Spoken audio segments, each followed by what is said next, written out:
अदालती कार्रवाई के हवाले से आपको बताएं कि मरियम नवाज वालिद की तीमारदारी के लिए लंदन जा पाएंगी या फिर नहीं, उन्हें जमानत मिलेगी या फिर उनकी दरख्वास्त मुस्तरद होगी। ये फैसला आज आने का इम्कान है। लाहौर हाई कोर्ट ECL से नाम निकालने की इनकी दरख्वास्त पर समाअत आज करेगी। अहम खबर है, अदालती कार्रवाई के हवाले से मरियम नवाज की दरख्वास्त जमानत मंजूर होगी या फिर मुस्तरद होगी, इसका फैसला आज आने का इम्कान है। बड़ा मुश्किल है कि मियाँ साहब बाहर चले जाएं और मैं ना जा सकूं, बहुत मुश्किल हो जाएगा मेरे लिए, क्योंकि बहुत फिक्र होती है और कंसर्न होता है।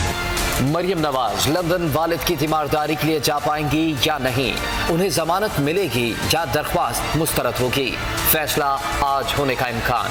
लाहौर हाई कोर्ट आज मरियम नवाज की दरख्वास्त की समाअत करेगी। मरियम नवाज ने अपने वकील अमजद परवेज की वसातत से ECL से नाम निकालने की दरख्वास्त दायर की है। दरख्वास्त में मौक़िफ़ इख्तियार किया गया है कि वालिदा की वफ़ात के बाद वही नवाज शरीफ की देखभाल कर रही थी, बीमारी में वो उन पर ही इन्हिसार करते हैं। मरियम नवाज का मौक़िफ़ है कि वालिद की बीमारी की वजह से वो ज़हनी दबाव का शिकार हैं। वालिद को उनकी ज़रूरत है 6 हफ्तों के लिए बैरून मुल्क जाने की इजाज़त दी जाए।